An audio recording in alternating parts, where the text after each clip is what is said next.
Oh, look at him sleeping. He's gonna kill me. Greetings, hackers, Phy-Sec freaks, and lock junkies. Welcome back to Covert. Who's there? Wait, what do you mean, who's there? Wait, don't tell me you forgot again. I'm you, remember? You're the one that created me. No, you're not real. Yeah, well, maybe I'm not real, but you know what is real? The video that you promised the viewers will be out a week ago. It's rise and shine, we got work to do. Alright, fine. Just give me a minute to get woke up.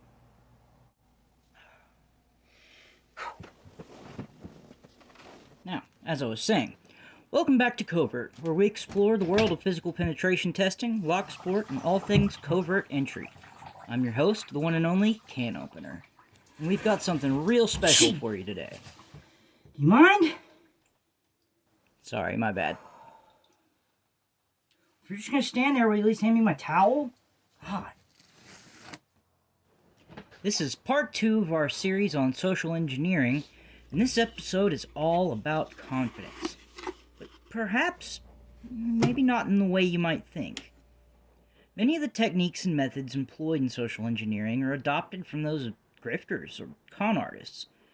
The term con man takes its name from the popular scam, commonly known as the confidence scheme or confidence game, but the name, like those who employ said scam, can be somewhat misleading.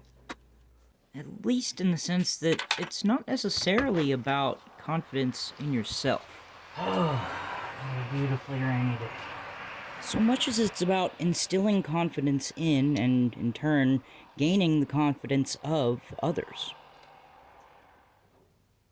The premise of the confidence scheme... Now hold up, who's narrating this thing, me or you? Fine. If you're gonna be like that about it, have at it. I'm going back to sleep. Wake me up when it's time to go to Mom's. I don't really think that's how that... Never mind. I stand corrected.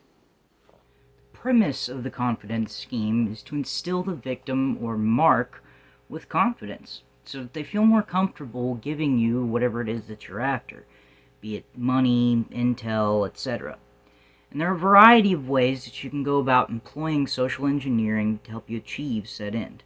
Depending upon the aim and complexity of the particular scam in question, many matchstick men prefer to work in pairs, or more often in crews of 3 to 5. The popular BBC show Hustle was an excellent illustration of this structure. However, being a musician, I like to use the music industry in many of my analogies, and the structure of a crew of grifters is not far removed from that of a band of musicians. Everyone has their specialty, their part they bring to the table, and together those parts combine harmoniously to create music. It's beautiful.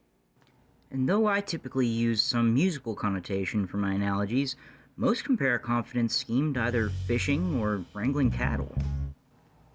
The roper identifies a potential mark. The bigger the fish, the more elaborate the con. And the fixer then baits the hook and applies any necessary sinkers or lures, the fine details that play upon the mark's vulnerabilities, be it greed, hubris, lust, etc.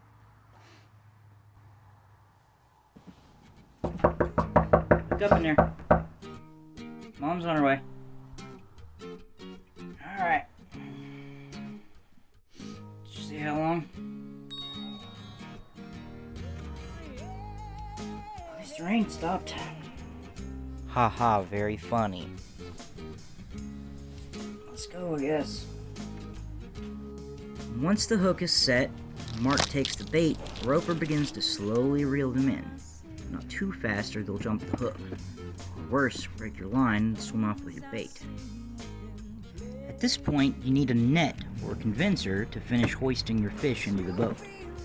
The convincer instills the mark with a false sense of confidence and uses the natural human desire to trust against them, often leading the greedy mark to believe that they are actually the one doing the scamming, reveling in their own supposed genius at having pulled one over on Such a simple-minded sucker. All the while being drawn ever nearer to the boat and, eventually, to the frying pan.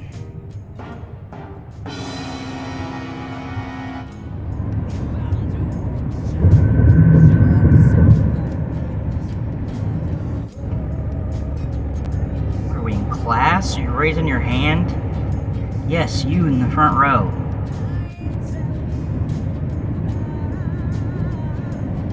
Where are we going? Who's the forgetful one now? Going to the rheumatologist, remember? I thought we were going to Mom's. We are.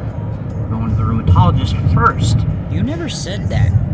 If I'd have told you that, we'd be having a panic attack instead of being on our way to the rheumatologist right now. It's not fair. You conned me. Wait. I think she can hear us, do you? How am I supposed to know? Shit, she's looking. I think she can hear us. If I could determine the difference between when I'm speaking out loud and in my head, do you really think we'd be having this conversation right now? Touché. And here we are.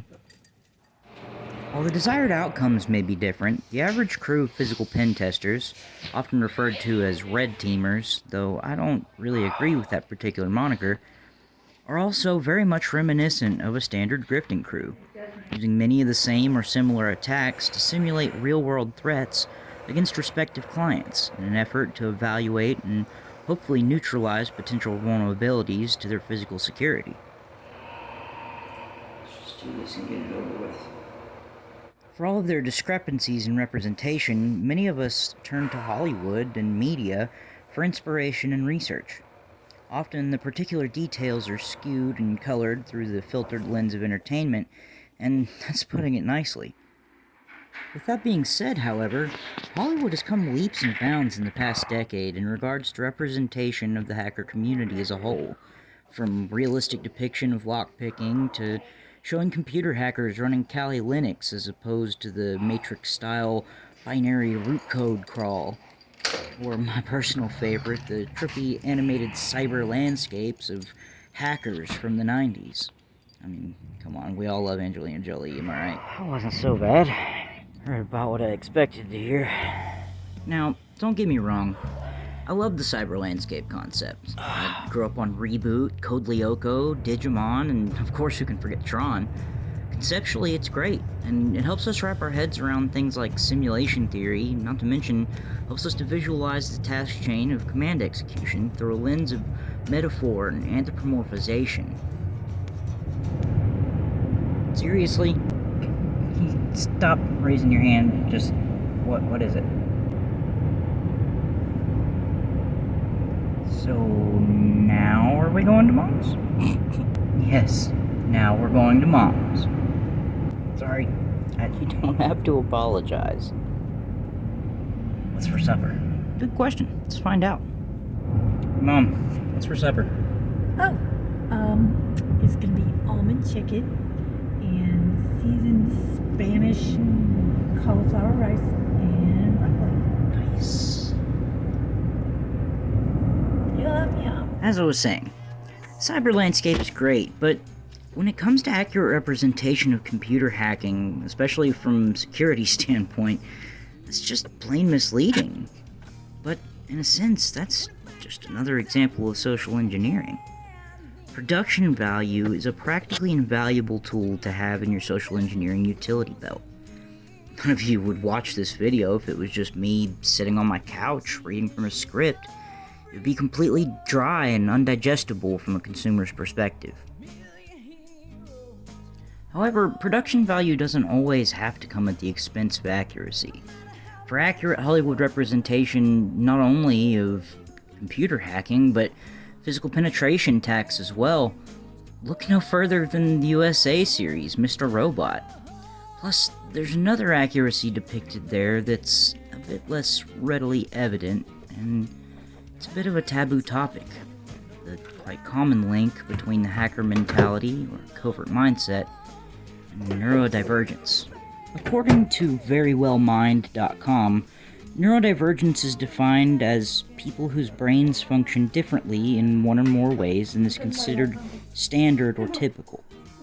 And it's no surprise that neurodivergence can often manifest as extreme creativity, problem-solving skills such as pattern recognition, attention to detail, and a propensity for visual learning. Imagine if outside the box was your natural way of thinking 24/7. It may sound impossible, but for some of us, that's our reality, our normal. There's an old saying, a proverb of sorts, that goes, "Normalcy is an illusion, a matter of perspective.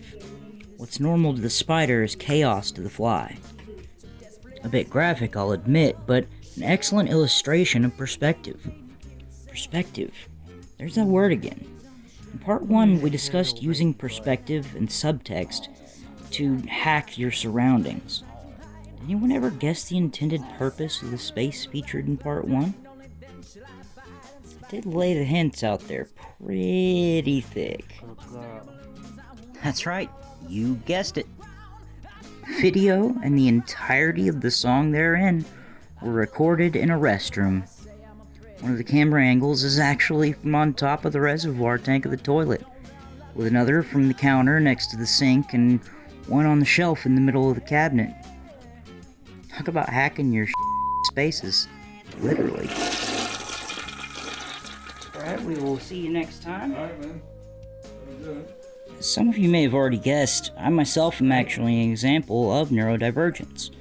I struggle with a somewhat rare condition known as dissociative identity disorder, or less accurately referred to as multiple personalities.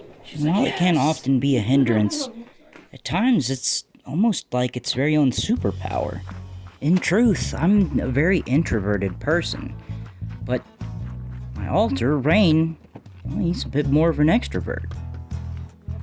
Having him around is what makes social engineering, not to mention making videos like this and, for that matter, playing music in front of people, possible for someone like me. That was delicious. Now let's head on back to the cabin. Without Rain, I'd be at a loss to properly exude confidence. To exude confidence is to inspire confidence in others. Humans are naturally attracted to confidence. We hope in a way that it's contagious, because we see it and we want it for ourselves, in our own lives. Being a trait that's practically synonymous with leadership, confidence also inspires trust. We see that someone is confident and we tend to assume that they wouldn't be so sure of themselves if they didn't have some kind of a reason, some insight that we ourselves otherwise fail to grasp, and thus we tend to accept whatever they say as fact without ever bothering to verify authenticity or accuracy. I'll close with what my sister likes to call the 3 rules of life. Rule number 1, look cool. Rule number 2, don't get lost. Rule number 3, if you get lost, refer to rule number 1. Because when you look cool, everybody assumes you know what you're doing. As always, I'd like to thank you all for watching. If you liked this video, then please give us a thumbs up, and if you'd like to see more content like this, please remember to subscribe and the little bell there, he'll keep you informed. As usual, I'm your host, Can Opener. See you next time on Covert.